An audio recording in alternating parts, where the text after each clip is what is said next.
আজ আমরা নতুন একটা রেসিপি বানাতে চলেছি। আমরা আজ বানাবো পাপড়ি চাট। আমরা কিন্তু দোকানের মতনই বাড়িতে বানিয়ে নেবো পাপড়ি চাট। তোমাদের সঙ্গে রেসিপিটা শেয়ার করবো। চলো আমরা এখানে কী কী নিয়েছি তোমাদেরকে দেখিয়ে দেবো। আমরা এখানে নিয়েছি আলু, এখানে বাদাম, ঝুরি ভাজা, ময়দা, আটা, দই, সস।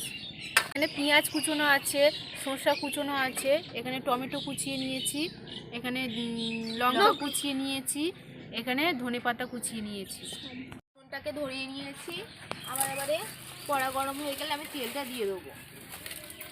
দেখো আমার কড়াটা গরম হয়ে গেছে, আমি তেলটা দিয়ে দেবো। আমি কিন্তু এখানে অল্প করেই তেল দেবো। আর এখানে আমি আলুগুলোকে আগিয়ে, দেখো আমার এখানে তেলটা গরম হয়ে গেছে, আমি এবারে 5 ফোড়ন দিয়ে দেবো। আর এখানে আমি আলুগুলোকে আগে ছোট ছোট করে কাটিয়ে রেখেছিলাম, এই কাটা আলুগুলোকে আমি দিয়ে দেবো।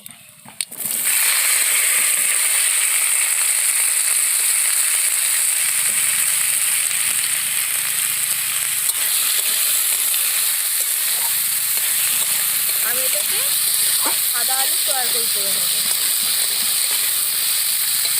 তো আমি এখানে আটা মেখে নেব। তার জন্য আমি এখানে 1 বাটি আটা নিয়েছি, দিয়ে দিলাম। আমি আরেকটু আটা নেব এর মধ্যে, আর 1 বাটি আটা আমি দিয়ে দিলাম। আর এখানে যে ময়দাটা রেখেছিলাম 1/2 বাটি, এই ময়দাটার মধ্যে দিয়ে দিলাম।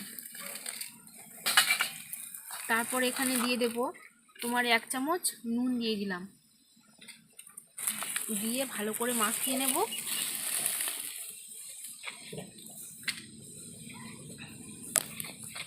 নিয়ে তারপর জল দিয়ে আমি আটাটা মেখে নেব।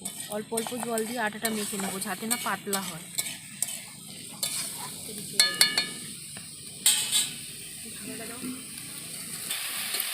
আটাটা ভালো করে আমি মাখিয়ে নেব। আমি অল্প অল্প জল দিয়ে আটাটা মাখাচ্ছি, যাতে না পাতলা হয়ে যায়। দেখো আমি আলুগুলোকে হালকা হালকা করে ভেজে নিয়েছি। এবার আমি নুন দিয়ে দেবো, স্বাদ মতো নুন, একটু হলুদ দিয়ে দেবো। হলুদটা কিন্তু আমি অল্প দেবো। আর একটুখানি এই লঙ্কার গুঁড়ো দিয়ে দেবো, দিয়ে আমি কষিয়ে নেবো ভালো করে।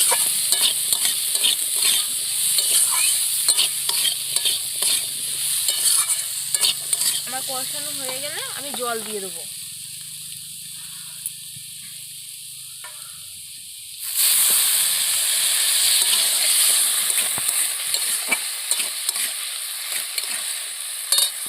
জল দিয়ে দিলাম।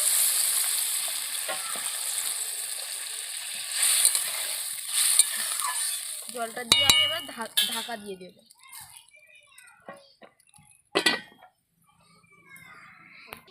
তো দেখে নিন আমার এই আটাটা মাখা হয়ে গেছে। আমি এই আটাটা এবারে 5 মিনিটের জন্য ঢাকা দিয়ে রেখে দেবো। আমি কিন্তু বেশি মাখিনি, হালকা করে মেখে নিয়েছি, বেশি ময়ম দিইনি, হালকা করে মেখে নিয়েছি। এবার আমি এটা 5 মিনিটের জন্য ঢাকা দিয়ে রেখে দিলাম। আমার আটাটা 5 মিনিট পর আমি খুলে নেব আটা মাখাটা। এই দেখুন কতটা নরম হয়েছে, দেখো।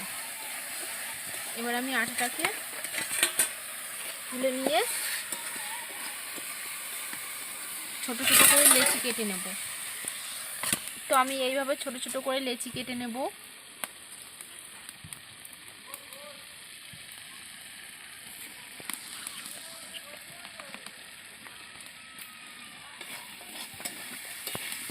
দেখো বন্ধুরা, আমার এখানে কিন্তু আলুর তরকারিটা রেডি হয়ে গেছে। আমি আবার ঢাকাটা খুলে নেব।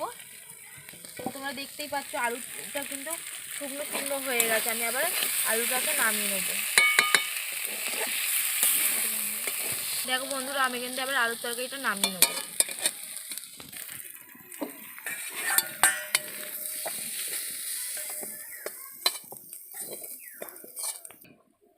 দেখো আমি আলুর তরকারিটাকে কিন্তু নামিয়ে নিয়েছি, আর পুরো শুকনো শুকনো করে নিয়েছি, তোমরা দেখতেই পাচ্ছ। ছোটো লেচি করে কেটে নেব এইভাবে, যাতে কেটে নিচ্ছি যাতে এটা সমান হয়, যাতে কোনোটা বড় না হয় কোনোটা ছোট না হয়। ওই জন্য আমি ছুরি দিয়ে দিয়ে সমান করে কেটে নিচ্ছি।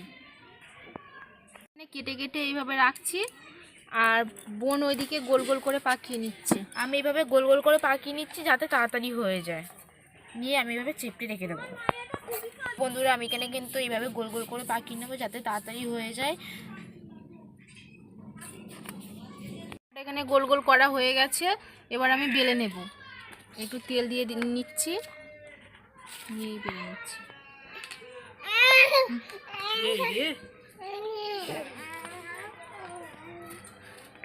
বেলা হয়ে গেছে, হালকা করে তেল দিয়ে দিয়েছি, দিয়ে বেলছি। বেশি পাতলা করব না, খুব বেশি মোটা করব না।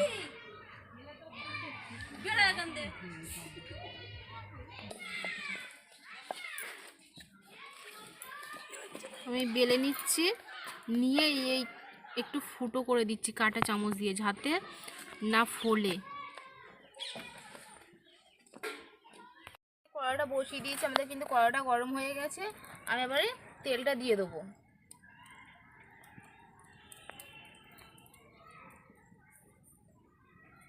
আমি তেলটা দিয়ে দিলাম, এবার তেলটা গরম করে নেবো ভালো করে। তেলটা গরম হয়ে গেছে, আমি এবারে পাপড়িগুলোকে ভেজে নেব।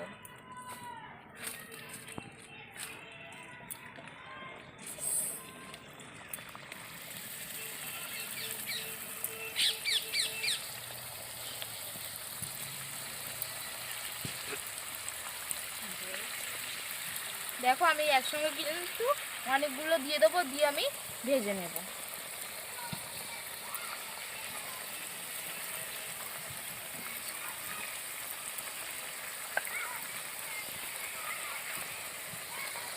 দেখো বন্ধুরা আমি কিন্তু এই পাপড়িগুলোকে লাল লাল করে ভেজে নিয়েছি, আমি আবার তুলে নেব।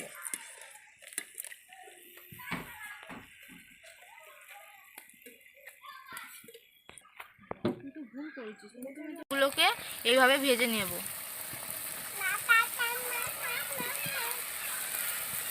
দেখো আমরা ফুটো ফুটো করে নিয়েছি বলে কিন্তু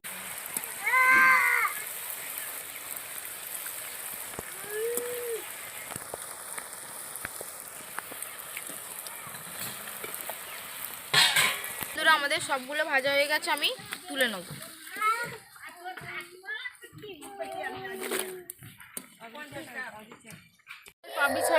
পাপড়িগুলো এই ভাজা হয়ে গেছে, কতটা সুন্দর হয়েছে। এই দেখো, এই আওয়াজটা শুনলে বুঝতে পারবে কতটা সুন্দর হয়েছে, কতটা মচমচে আর শক্ত হয়েছে। দেখো,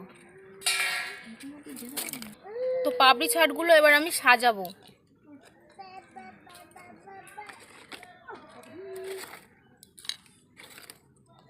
পাপড়ি ছাটগুলো এবার আমি সাজিয়ে নিচ্ছি।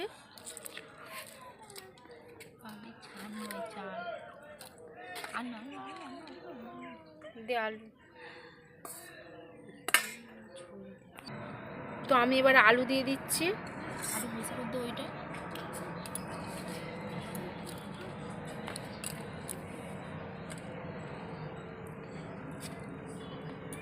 চাটনি,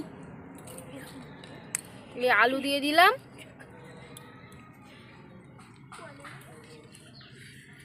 এবার এর মধ্যে এই শসা কুচি দিয়ে দিচ্ছি।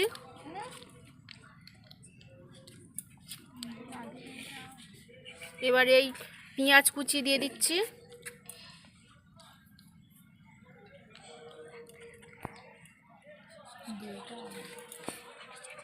এবার আমি এই টমেটো কুচি দিয়ে দিচ্ছি।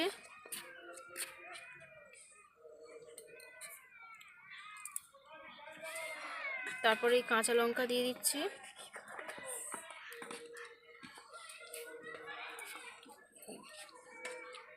তারপর ধনেপাতা কুচি দিয়ে দিচ্ছি।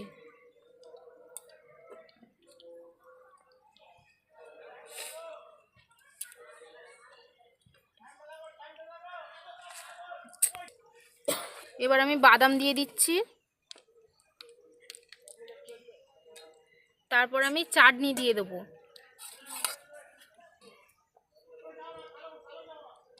এই চাটনিটা কিন্তু আমরা বাড়িতেই বানিয়ে নিয়েছি। এবার আমি দই দিয়ে দিচ্ছি, টক দই নিয়েছি।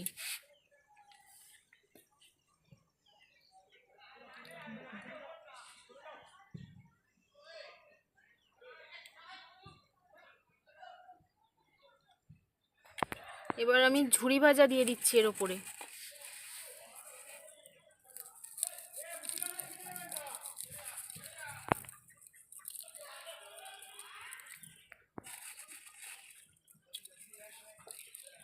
তারপর আমি একটু সস দিয়ে দেব।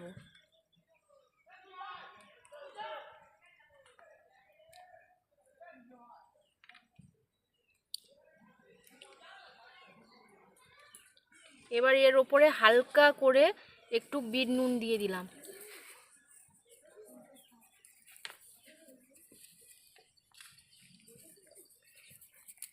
তো আমাদের পাপড়ি চাট রেডি হয়ে গেছে।